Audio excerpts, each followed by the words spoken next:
Olá pessoal, estamos iniciando mais um podcast Vozes da Inclusão e hoje estou com a professora Gisele. Ela é professora do Instituto dos Cegos e está atuando também brilhantemente na área da audiodescrição, que é um conteúdo que nós vamos tratar hoje nesse podcast, super importante para nós, pessoas com deficiência visual, que precisamos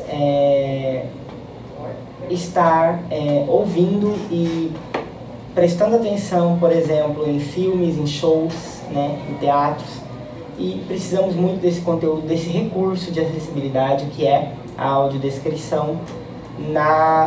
E a gente precisa dele mais inserido, com mais ênfase no nosso dia a dia. Isso precisa se tornar normal, em ambientes públicos e privados também. Professora, é um prazer entrevistar você. O prazer é meu, Luiz. Eu queria saber quando que você começou a trabalhar com pessoa com deficiência visual. Maravilha, vamos lá. Primeiro eu vou me apresentar para você, mas também para outras pessoas que estejam nos assistindo, que vão nos assistir em outro momento e que possam ter algum impedimento ou limitação visual, Então, como eu estou, eu sou uma mulher de pele clara, eu tenho cabelos escuros, castanhos escuros, são cacheados, mas eu fiz uma escova, sabe? Então, os cachos estão mais soltos. Tem mechas claras no cabelo também e o comprimento é para baixo dos meus ombros. Meus olhos são castanhos, escuros. Eu tenho nariz afilado, a boca mediana, os lábios grossos. Quando eu dou um sorriso, eu tenho covinhas nas bochechas. E eu uso óculos. Eu tenho hipermetropia. E eu estou com meus óculos, são de armação transparente com detalhe azul. E eu visto uma blusa de malha rosa pink. Ela tem corte assimétrico. A gola é canoa, mas o corte na parte inferior é assimétrico, é um lado mais comprido que o outro. Estou de calça branca, uma calça jeans branca e um sapato de salto, um escarpão bege. E eu estou de acessórios também, brincos e anel branco. Estou usando batom quase no mesmo tom da blusa e esmaltes nas unhas de cor verde.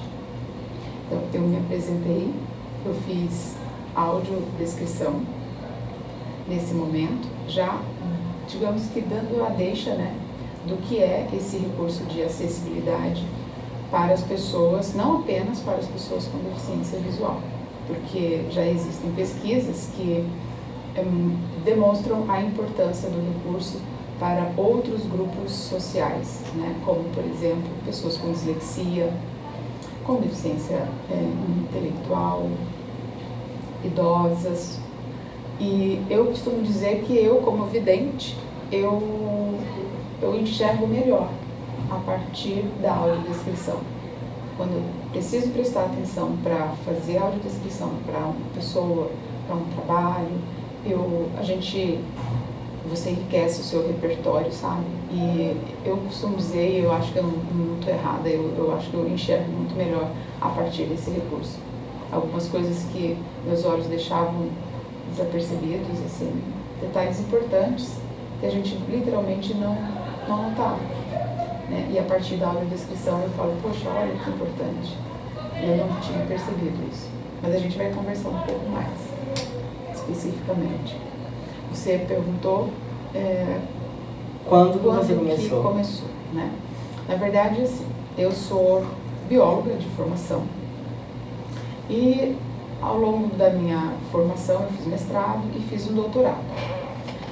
Até então, enquanto professora, eu falo que eu estava numa zona de conforto, porque eu não estudei com pessoas com deficiência visual, não tive a oportunidade de lecionar para alunas com deficiência visual.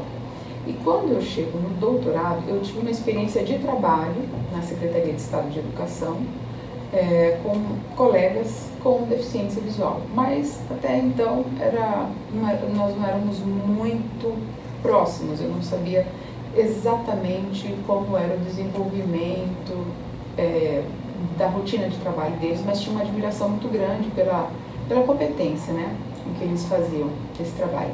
Inclusive, uma dessas pessoas é o professor Marcinho, que você deve conhecer. Sim. E aí, no doutorado, o meu grupo de pesquisa é o Grupo Pesquisador em Educação Ambiental, Comunicação e Arte da UFMT. A minha orientadora, que inclusive faleceu há pouco tempo, a professora Michele Sato, nós tínhamos, assim, o nosso foco de pesquisa era a discussão sobre o clima, né? Os processos que demandam essa crise climática, né, atual, e os grupos sociais em situação de vulnerabilidade aos impactos do clima. E eu provoquei o grupo quando eu, de repente, notei que a gente tinha muitas pesquisas envolvendo vários grupos sociais, né, menos pessoas com deficiência, e isso me deixou muito instigada. E eu fiz essa proposta enquanto pesquisa de doutorado. E foi a partir de então, Luiz, que eu não, como eu falei, eu educadora ambiental, eu nunca tive assim, né, nunca fui do campo da educação inclusiva, né? A educação, ela tem algumas dimensões, a minha era a dimensão da educação ambiental, e a educação inclusiva, de repente, foi uma área que eu precisei me aproximar mais, para eu entender, né, o mundo das pessoas com deficiência, especialmente das pessoas com deficiência visual. E aí eu fui me aproximando desses lugares, né? A Associação Mato Grossense dos Cegos, o Instituto dos Cegos do Estado de Mato Grosso, que acabou sendo o lugar onde hoje eu estou trabalhando, né? Eu sou professora do Estado, na rede pública estadual e na rede pública municipal de Cuiabá. E eu acabei trabalhando, estando lá no ICEMAT, né, cedida para lá integralmente. E nesse meu contato, enquanto pesquisadora, o meu grande desafio era saber como as pessoas com deficiência visual entendem, discutem, se elas têm interesse a respeito desse assunto, né? E durante as conversas informais, as entrevistas, um certo dia, teve uma pessoa que falou para mim que achava que os noticiários sobre esse assunto deveriam ser mais inclusivos, porque mostram muitas imagens, imagens, por exemplo, de situações de desastres, né? Que essa é a área que também, né, é um campo de estudo que se conecta na minha pesquisa, risco de desastres. E eu perguntei por quê, e a pessoa, foi a primeira vez que eu ouvi a palavra audiodescrição, a falta de acessibilidade comunicacional por meio da audiodescrição. Tudo é muito imagético, né, na verdade, né, tudo é muito imagem. Então, quando se fala dessas questões climáticas, de risco de desastres, você tem imagens, né? E aí, como chega essa imagem para a pessoa com deficiência visual? Né? Não chega, né? E existe essa acessibilidade na televisão, né? Existe essa acessibilidade nos artigos científicos que, por exemplo, falam sobre esses temas, né? Então, com essa pessoa com deficiência visual, eu ouvi essa palavra e eu fui procurar para eu verificar se era isso mesmo, né? Se tinha razão mesmo, né? E foi assim uma coisa impressionante, porque eu comecei a perceber que muito do que eu já fiz realmente pensando que era algo inclusivo não estava sendo. Né? E aí me fez repensar, me fez olhar novamente, me voltar às políticas públicas da educação ambiental, que eu achava muito bacana, que era muito envolvente, mas realmente onde estavam as pessoas com deficiência? Invisibilizadas nesses processos, invisibilizadas nos programas, né, de educação ambiental, por exemplo, né? Mas isso era por quê? Porque também existe um desconhecimento social com relação àquilo que é acessibilidade para a pessoa com deficiência visual. para algumas pessoas falarem acessibilidade hoje, elas remetem quase que de imediato, por exemplo, à arquitetura, Sim. às questões arquitetônicas, que são fundamentais, né? Mas também a acessibilidade tem várias dimensões.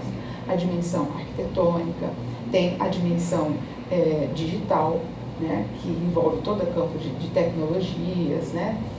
De espaços midiáticos, mundo virtual, né? E acessibilidade comunicacional, né, que também, enfim. E eu fui estudando sobre isso e, de repente, fui fazendo alguns cursos e a própria pesquisa exigiu, Luiz, que eu, em dado momento, eu não sei se você chegou de participar do seminário que nós fizemos de educação ambiental e pessoas com deficiência, para falar da pesquisa. E foi muito interessante porque, geralmente, nesses seminários, nós levamos PowerPoint, levamos filmes, enfim, tudo muito imagético. E eu entendi e orientei o GPEA para que a gente não levasse esses recursos, porque pouquíssimas pessoas teriam acesso, a não ser que esses materiais tivessem acessibilidade, o que não é uma realidade, né? Você tocou nesse assunto. Então, assim, a audiodescrição, ela cabe em qualquer ambiente, no ambiente educacional, né, no ambiente cultural, nos espaços de lazer, de cultura, né?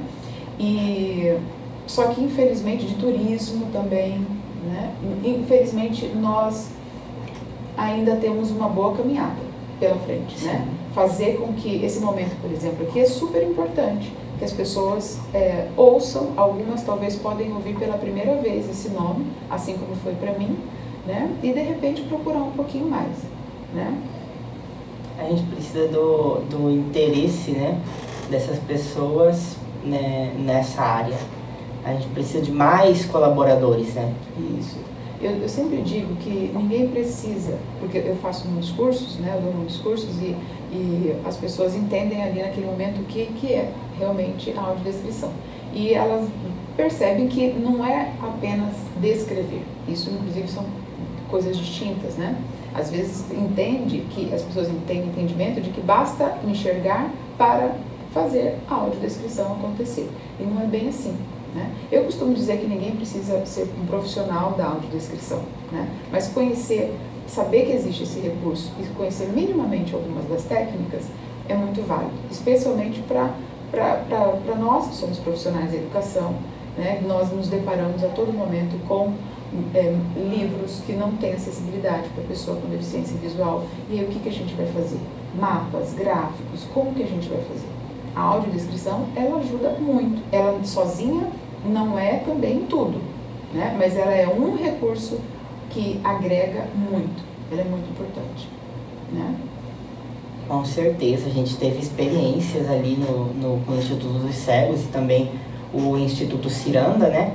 E a gente até quer trazer em futuros podcasts pessoas que podem também contribuir com experiências, algumas pessoas com deficiência visual que possam, né, relatar isso pra gente. Nossa, foi uma experiência incrível. Eu nunca tinha assistido uma audiodescrição ao vivo, né? Eu sempre vi muito em filmes, em séries, né? E no Instituto Ciranda, lá no concerto, foi no final de 2021, isso, no final de 2021, teve um concerto, teve a audiodescrição. Nossa, foi uma experiência incrível, foi uma experiência fantástica pra mim. Eu trabalhei no roteiro. A Tayana Bruna fez a locução e eu e a Cida Leite e ela, também a Tayana, nós trabalhamos no roteiro. Esse tipo de experiência que você viveu, ela exige que a gente acompanhe o espetáculo, a gente não vai para lá com os equipamentos no dia e faz na hora. A gente precisa, dias antes, acompanhar os ensaios, né? A gente precisa saber quantas pessoas estarão no palco, quantos artistas, os instrumentos, quais tipos de artistas, se vai ter alguma outra intervenção artística, como estarão essas pessoas vestidas, né? E a gente organiza esse roteiro e no dia do espetáculo, aí Às vezes acontece até de ter algumas mudanças, né? Mas como a gente já tem um roteiro em mãos, então a gente na hora consegue fazer algumas adequações, né? Então a audiodescrição, ela, digamos que dá um trabalhinho? Dá. Como tudo que é bacana, bem feito na vida, dá trabalho, né? Mas assim, é muito prazeroso, né? É muito prazeroso. E aí eu pergunto assim pra você, você tem rede social? Sim. As postagens dos seus amigos de rede social têm acessibilidade? Geralmente não. Não pra... a gente tem até uma superficial de alguns leitores de tela, né? Mas por exemplo, né? não é uma Audiodescrição. Não é uma audiodescrição assim tão... É muito superficial. Então, o que acontece? Como eu falei, ninguém precisa ser um audiodescritor profissional. Se quiser, obviamente, né, se tornar um profissional da área, ótimo, né? Tem muitos cursos, bons cursos acontecendo hoje no Brasil. Mas a gente pode ter esse cuidado, Luiz, de dizer o que está naquela imagem, né? Imagina você, nós somos amigos, né, nas redes sociais, e eu coloco uma imagem lá super bacana e falo que dispensa a legenda. O que você vai sentir diante disso? Por que a Gisele postou que está dispensando a legenda? Tem uma informação visual que você não vai acessar se eu não inserir informações sobre ela. E dessas informações, elas têm espaço nas configurações ali do Instagram, por exemplo, para você colocar o texto. Então, quando o leitor de telas da pessoa com deficiência visual chega na imagem, ele já é direcionado para a descrição daquela imagem. Ou então isso pode ficar normalmente junto da própria publicação, né? Então, é interessante a gente às vezes falar para as pessoas que já me perguntaram, Gisele, por que você descreve tudo que está lá e estou vendo? Falei, mas eu estou descrevendo primeiro para os meus amigos, para os que são usuários do recurso da audiodescrição, né? E também porque eu gostaria que você fizesse isso na sua rede social. Descrever o que está ali. Se você prestar atenção, tem algumas empresas que já fazem isso. Algumas marcas de produtos na área de cosméticos, eletrodomésticos, que fazem isso. Como eu já tenho uma técnica, então eu percebo que falta às vezes técnica, mas eu acho muito louvável a iniciativa que tiveram de trazer as informações, de descrever. A audiodescrição tem técnica, a descrição não tem técnica, né? Eu posso fazer uma descrição aqui sem necessariamente de uma forma simples, né, para você, mas você vai estar, digamos que de certo modo satisfeito. Sim. Né, porque são informações que chegou para você, né? Agora, a audiodescrição ela já demanda de uma técnica. É um recurso que realmente eu acho que ele avançou bastante desde 2015, né? Se eu não me engano, porque assim, quando eu tinha 8, 10 anos, era bem difícil ouvir falar de audiodescrição. Era tipo, quando saía filme em audiodescrição, o pessoal fazia assim, pegava uma sessão de cinema e colocava todas as pessoas com deficiência visual. Eu lembro de ônibus do Cassier, do Instituto até o cinema, um ônibus lotado de pessoas com deficiência, eles colocavam na sala e faziam essa sessão em conjunto com todos os alunos com deficiência visual, porque tinha saído um filme em audiodescrição. Coisa inédita, quase. Era muito inédito, não era comum. E aí depois de 2015 começou a sair mais, começou algumas pessoas colocarem mais na internet. Por causa da lei brasileira de inclusão, né? A gente ainda precisa de mais implementação da lei. Com certeza. Mas a audiodescrição, ela chegou no Brasil mais ou menos na década de 80. Então, não surgiu aqui, né? Surgiu de uma mulher com deficiência visual, ela e o marido, uma norte-americana. E em outros países, como por exemplo na Alemanha, estão bem avançados, né? O primeiro festival de filmes com audiodescrição surgiu na Alemanha. E aí veio para o Brasil, né? Esse festival, se não me engano, é Ver Ouvindo o nome. E a partir de então tem grupos, né, de muitos profissionais, né? Se você estudar a técnica, você vai ser um audiodescritor consultor. A pessoa que é vidente, ela é audiodescritora roteirista, pode ser audiodescritora locutora, né? Pode ser as duas coisas. A pessoa com deficiência visual, também é importante dizer isso, não basta a pessoa ter a deficiência visual para dizer, eu sou consultor.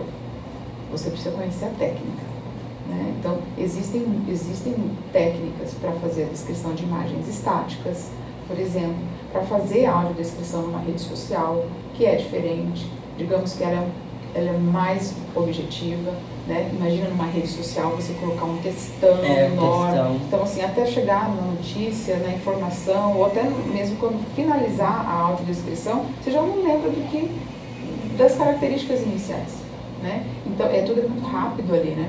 Então, é importante que a objetividade, né? Mas também é uma técnica. Eu lembro de uma audiodescrição que foi feita, foi do pedal Além da Visão, quando foram fazer a feijoada, colocaram lá, mandaram a foto do convite, eu peguei e falei pra menina que estava organizando, falei, olha, a gente tá precisando de uma audiodescrição dessa foto, que a gente vai publicar isso em grupo, o grupo tem um monte de cego, a gente precisa divulgar, precisa mostrar também como que é feito o recurso. E, nossa, imediatamente saiu a audiodescrição. Foi um orgulho publicar. Falei, gente, que maravilha, eles fizeram a audiodescrição, fiquei super feliz. Claro, isso é um direito, né? E as pessoas têm. E de colocar acessibilidade naquilo que vai ser divulgado, né? Você até alcance, né? A audiodescrição ajuda isso, as pessoas terem alcance a informações e que elas têm direito de saber. Isso é muito importante, né? Eles teve uma lei até que queria que fizesse audiodescrição na TV, né? Isso. A Lei Brasileira de Inclusão, ela coloca isso, né? Para todos os setores. E trata não apenas da questão da acessibilidade comunicacional e da audiodescrição. Fala de acessibilidade de um modo geral. Nosso problema é a implementação, fazer a implementação acontecer. Recentemente, tem um decreto aprovado agora pela Assembleia Legislativa que trata da questão da acessibilidade em espaços culturais. Então, vem no sentido de reforçar, né, a importância para que as produtoras desses espetáculos contemplem os recursos de acessibilidade para o público como um todo, indistintamente. Porque você falou de espaço cultural, eu fui no Museu do Juscelino Kubitschek em Brasília, lá tem, porque lá eles passam filmes, né? Sim. Eles passam filmes nas telas, assim, do museu, de acordo com a história dele, e lá eles colocam um fone na gente.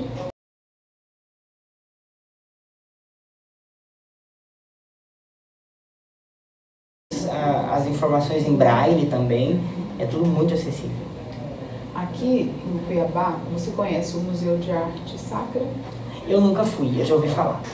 Bem interessante, é uma referência, é um espaço que tem sido uma referência em acessibilidade, porque tem informações em braille, né, sobre as peças do museu.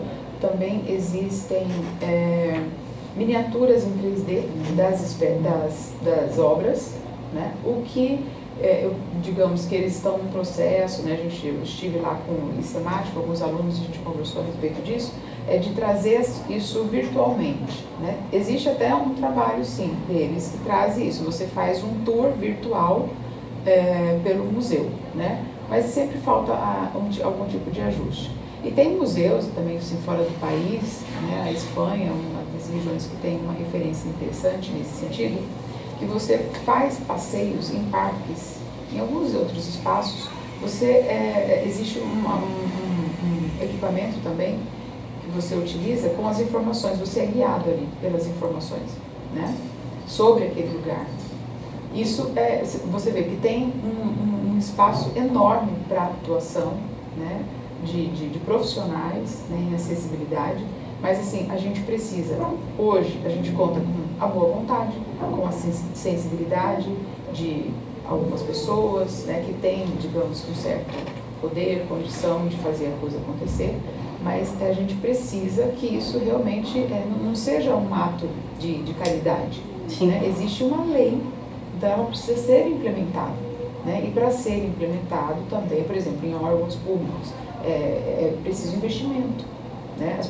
Minimamente, você precisa de falar a respeito no seu espaço de trabalho. Né? O que você está fazendo hoje aqui, promovendo junto com o apoio da instituição, do PFMT, é fantástico, porque as pessoas vão ouvir um pouco mais a respeito, tendo interesse a gente volta, a gente pode fazer formação.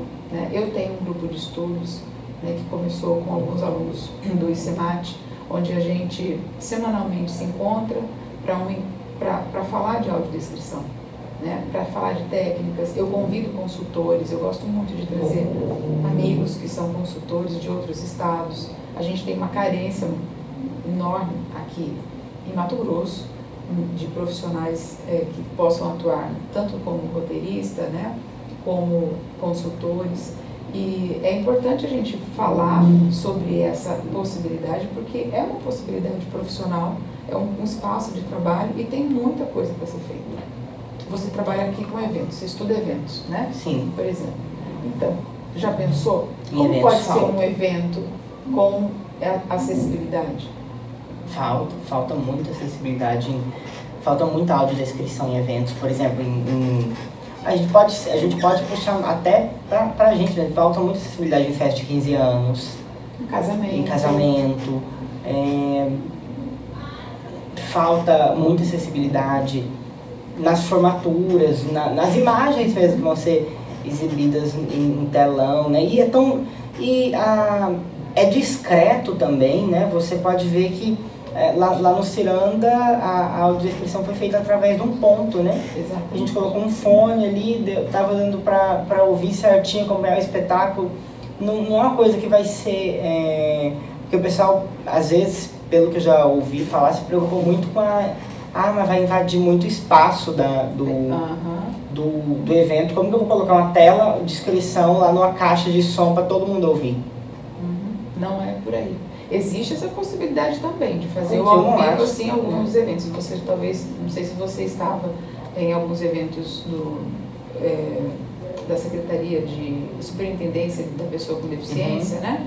Em que mas assim, a coisa foi meio que de última hora. Então eu fiz ali a audiodescrição ao vivo num dado momento e já orientando as pessoas que iam ter oportunidade de fala para que elas também se apresentassem, né, e fazendo a audiodescrição de si.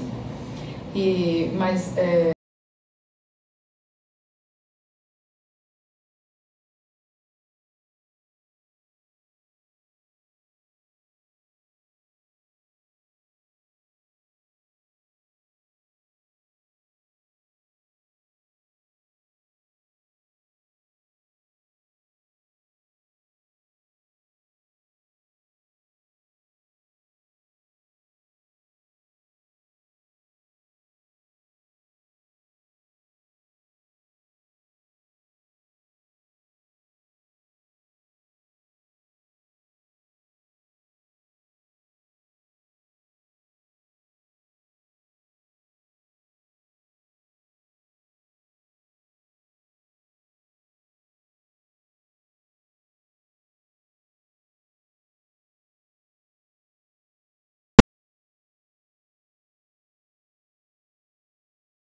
ou não, o equipamento, a acessibilidade, ela precisa estar presente para a pessoa, né?